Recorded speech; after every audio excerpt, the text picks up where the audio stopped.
एक लड़की, एक वीडियो और एक खुली चुनौती। जो मेरी पतंग काटेगा मैं उसी के गले में वरमाला डालूंगी। भाई साहब, ये स्वयंवर है या महाभारत का युद्ध? इस वीडियो को देखकर पोपटलाल की आंखों में जो चमक आई है वो तो कोहिनूर हीरे को भी शर्मिंदा कर दे। उसने ठान लिया है कि वो जयपुर जाएगा, पतंग उड़ाएगा और इस बार तो दुल्हन लेकर ही आएगा। लेकिन क्या उसकी किस्मत की पतंग उड़ेगी या फिर से कन्नी कट जाएगी?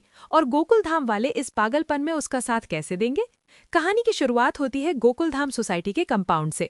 नजारा ऐसा है जैसे आसमान से कोई एलियन उतर रहा हो और पूरी सोसाइटी उसे पकड़ने दौड़ रही है। अरे नहीं नहीं, एलियन नहीं, ये तो एक कटी हुई पतंग है। पूरी टप्पू से ना सोड़ी, हाथी भाई और हमारे दुनिया हिला दूंगा वाले पोपटलाल सब के सब उस बेचारी हरी पतंग के पीछे ऐसे भाग रहे हैं जैसे वो पतंग नहीं बल्कि पेट्रोल का फ्री कूपन हो।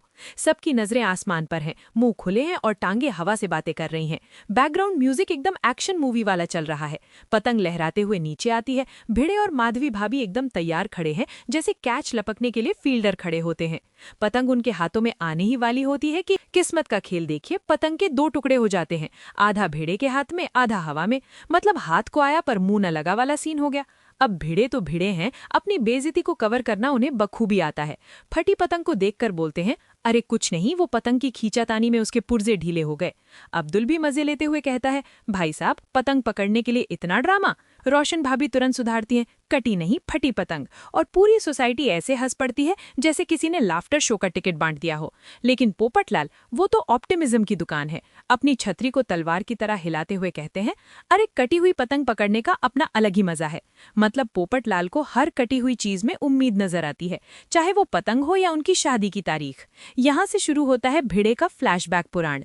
भिड़े को मौका चाहिए होता है अपने जमाने की तारीफ करने का। वो वीर और बंसरी को ज्ञान देना शुरू करता है। अरे पतंग उड़ाने का असली मजा तो हमारे जमाने में था। भिड़े का चेहरा ऐसा चमकने लगता है जैसे उसे नोबेल प्राइज मिल रहा हो। वो बताता है कि कैसे वो बांस की लकड़ी पर झाड़ियां बांधकर मांझा लपेटता था। बच्चे उसे ऐसे देख रहे हैं जैसे भिड़े किसी डायनासोर के जमाने की बात कर रहा हो। हाथी भाई भी इमोशनल हो जाते हैं। सही बात है भिड़े भाई, कटी पतंग को उड़ाने का नशा ही कुछ और है। बच्चे जोश में आ जाते हैं, हम भी रोड पर जाकर पतंग पकड़ेंगे। बस इतना सुनना था कि भिड़े के अंदर का एक मेव सेक्रेटरी और टीचर दोनों जाग जाते हैं। ना ना ना, खबरदार जो रोड पर गए। फिर शुरू होता है सेफ्टी लेक्चर। हमारे जमाने में रोड खाली होते थे, अब गाड़ियां यमराज बनकर घूमती हैं। हाथी भाई भी सपोर्ट करते हैं, it can be very dangerous. बेचारे बच्चों का जोश ठंडे बस्ते में चला जाता है। माहौल थोड़ा नॉस्टैल्जिक हो जाता है। माधवी भाभी और रोशन भाभी पुरानी यादें ताज़ा करती हैं। कच्छ, अहमदाबाद और स्टैच्यू ऑफ यूनिटी की बातें होती हैं। तभी रूपा भाभी, जो जयपुर की रहने वाली हैं, बोलती हैं, अरे हमारे जयपुर में तो हम घड़ी पतंग उड़ाते हैं। लेकिन असली मजा तब आता है जब पोपटलाल अपनी फेंकने की मशीन चालू करता है। जब भिड़े शेखी बघार रहा होता है कि वो सुबह 6 बजे पतंग उड़ाने के लिए आता था, तो पोपटलाल बीच में कूद पड़ता है। अरे भिड़े, आजकल के बच्चों को क्या पता कन्नी क्या होती है, मांझा क्या होता है? कोमल भाभी मजाक में कहती हैं, तो क्या बच्चों को पतंग का ट्यूशन दोगे? पोपटलाल कॉलर झाड़ते हुए जो डायलॉग मारता है, उसे सुनकर नासा के वैज्ञानिक भी इस्तीफा दे देंगे। मैं पतंग उड़ाने में मास्टरों का मास्टर हूँ। माधवी और रोशन एक दूसरे को ऐसे देखती हैं जैसे पूछ रही हूँ, क्या इसने सुबह सुबह कुछ नशीला खा लिया है? रूपा भाभी हैरानी से पूछती हैं, आपको पतंग उड़ानी आती है? पोपटलाल जवाब देता है, आती है। अरे भोपाल में लोग मुझे पतंग किंग पोपटलाल कहते थे। दोस्तों, मुझे लगता है भोपाल वाले इसे पतंग किंग नहीं, फेंकू किंग कहते होंगे, पर पोपटलाल को कौन समझाए। वो आगे कहता है, जब मेरी पतंग आसमान में होती थी तो लोग डर के मारे अपनी पतंग उतार लेते थे। भिड़े, जो अब तक चुपचाप सुन रहा था, अब मजे लेने के मूड में आ जाता है। वो कहता है, हाँ हाँ वीर बेटा, पोपट अंकल तो पतंग उड़ाते उड़ाते हवा में ही सब्जी भी काट देते थे। इधर फूल गोभी उछाली, उधर मांझे से कट कट कट, ककड़ी उछाली, सलाद तैयार। पूरी सोसाइटी अपनी हंसी नहीं रोक पाती। लेकिन पोपटलाल रुकने वाला नहीं है। वो अब एक ऐसी बात बोलता है जिसे सुनकर न्यूटन अपनी कब्र में करवट बदल लेगा। एक बार मेरी पतंग का मांझा नारियल के पेड़ से टकराया और यकीन मानोगे, पूरा पेड़ कट गया। ये सुनकर भिड़े को नकली हार्ट अटैक आ जाता है। हैं, नारियल कट के गिरा या पेड़? भिड़े व्यंग करता है, अच्छा तो फिर वो नारियल आपने मांझे से छीला भी होगा। हाथी भाई फाइनल पंच मारते हैं, पोपटलाल, अगर तुम पतंग से नारियल तोड़ सकते हो तो लोग पेड़ पर चढ़ने की मेहनत क्यों करते हैं? तुम ही ठेका ले लो। सब ठहाके लगाकर हंसते हैं। पोपटलाल, जिसे अब लग रहा है कि उसकी पोल खुल रही है, ऑफिस के लिए लेट हो रहा है बोलकर वहां से 9 दो 11 हो जाता है। अब सीन शिफ्ट होता है रूपा के घर। बच्चे वीर और बंसरी अभी भी पतंग के नशे में हैं। वो जिद कर रहे हैं कि अभी के अभी पतंग चाहिए। रूपा उन्हें समझाती है कि पापा आएंगे तो ला देंगे। तभी एक फोन कॉल पूरी कहानी बदल देता है। जयपुर से मधु मौसी का फोन आता है। रूपा राजस्थानी में बात करती है, खम्मा घड़ी सा। मौसी बताती है कि जयपुर में पतंग उत्सव होने वाला है। रूपा तू आजा, आसमान रंग बिरंगी पतंगों से भर जाएगा, ऐसा लगेगा स्वर्ग जमीन पर उतर आया है। रूपा का मन तो बहुत है, लेकिन भारतीय नारी की सबसे बड़ी समस्या पति की परमिशन। वो कहती है 50% तो मैं तैयार हूं, बाकी 50% इनसे यानी रतन से पूछना पड़ेगा। बच्चे तो जयपुर जयपुर चिल्लाकर घर सर पर उठा लेते हैं। अब बारी है पतिदेव यानी रतन को मनाने की। रतन बेचारा ट्रैफिक में फंसा हुआ है, स्कूटर पर है, पसीना पोंछ रहा है और सिग्नल पर खड़ा है। तभी फोन बजता है। बच्चों की मासूमियत और पत्नी की डिमांड का कॉम्बो पैक उस पर हमला करता है। रूपा पूछती है, सुनो जी, जयपुर चलें, पतंग उत्सव है। ट्रैफिक के शोर और काम के टेंशन में वो एकदम चिड़चिड़ा हो जाता है। वो वहीं ट्रैफिक में खड़े खड़े एक दोहा सुना देता है, खुद ही बन गया पतंग, अब कट्ठे पतंग उड़ाऊं। मतलब उसकी हालत खुद कटी पतंग जैसी है, वो क्या पतंग उड़ाने जाएगा। वो साफ मना कर देता है। 3 दिन दुकान बंद रहेगी, सवाल ही नहीं, और फोन काट देता है। घर पर सन्नाटा छा जाता है। बच्चे उदास, रूपा उदास। लेकिन रूपा एक स्मार्ट हाउसवाइफ है। उसे पता है कि घी सीधी उंगली से ना निकले तो उंगली टेढ़ी नहीं बल्कि पूरी बरनी ही गर्म कर देनी चाहिए। वो बच्चों को एक सीक्रेट प्लान बताती है और किटी पार्टी के लिए निकल जाती है। अंजलि भाभी के घर किटी पार्टी चल रही है। सब औरतें डांस कर रही हैं। रूपा वहां पहुंचती है और अपना दुखड़ा रोती है। हमने जयपुर जाना था पर वो मान नहीं रहे। यहाँ गोकुल धाम की नारी शक्ति जागृत होती है।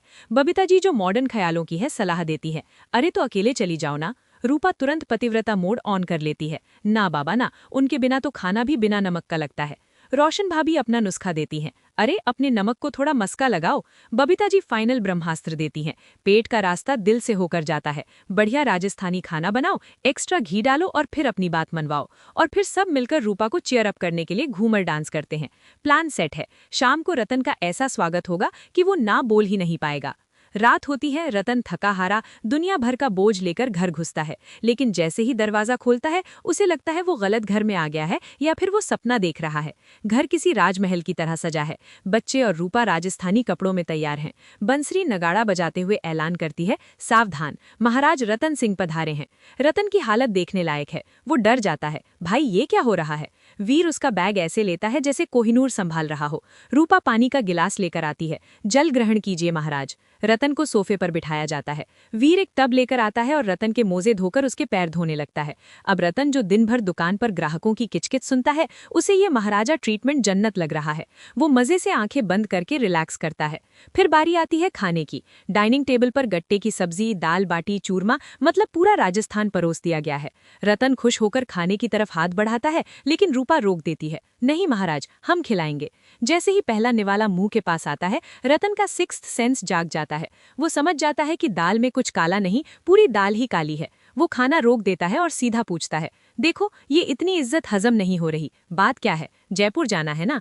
कमरा शांत हो जाता है। बच्चे और रूपा मासूमियत से सिल हिलाते हैं। रतन गंभीर हो जाता है। माहौल में सस्पेंस का संगीत बजता है।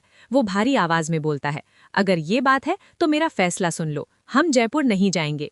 बच्चों के चेहरे उतर जाते हैं। रूपा की आंखों में आंसू आने को होते हैं। तभी रतन जोर से हंस पड़ता है, अरे ऐसा मैं कह सकता हूँ क्या, हम जयपुर जा रहे हैं। ओहो क्या पलटी मारी है रतन ने। घर में खुशी की लहर दौड़ जाती है। बच्चे चिल्लाते हैं, बेस्ट पापा इन द वर्ल्ड, और सब मिलकर म्हारे हिवड़ा में नाचे मोर पर नाचने लगते हैं। लेकिन दोस्तों कहानी अभी खत्म नहीं हुई है। असली धमाका तो अब होने वाला है। अगले एपिसोड के प्रोमो में हम देखते हैं कि रूपा सोसाइटी में सबको जयपुर के उस अनोखे चैलेंज के बारे में बताती है। वो पोपटलाल को वो वीडियो दिखाती है। वीडियो में एक लड़की पतंग उड़ा रही है और कह रही है, जो मेरी पतंग काटेगा मैं उसी से शादी करूंगी। ये सुनते ही पोपटलाल का जो रिएक्शन है वो ऑस्कर विनिंग है। उसकी छाता उसके हाथ से छूट जाती है। वो बावरा हो जाता है। उसकी आंखों में अब सिर्फ पतंग नहीं बल्कि अपनी दुल्हन दिख रही है। उसने कसम खा ली है कि वो जयपुर जाएगा और उस लड़की की पतंग क्या, उसका दिल भी जीत कर लाएगा। लेकिन सवाल यह है, क्या पोपटलाल को पतंग उड़ानी आती भी है या फिर वो अपने नारियल काटने वाले मांझे से खुद की ही उंगली कटवा बैठेगा। क्या गोकुलधाम वाले उसे जिता पाएंगे।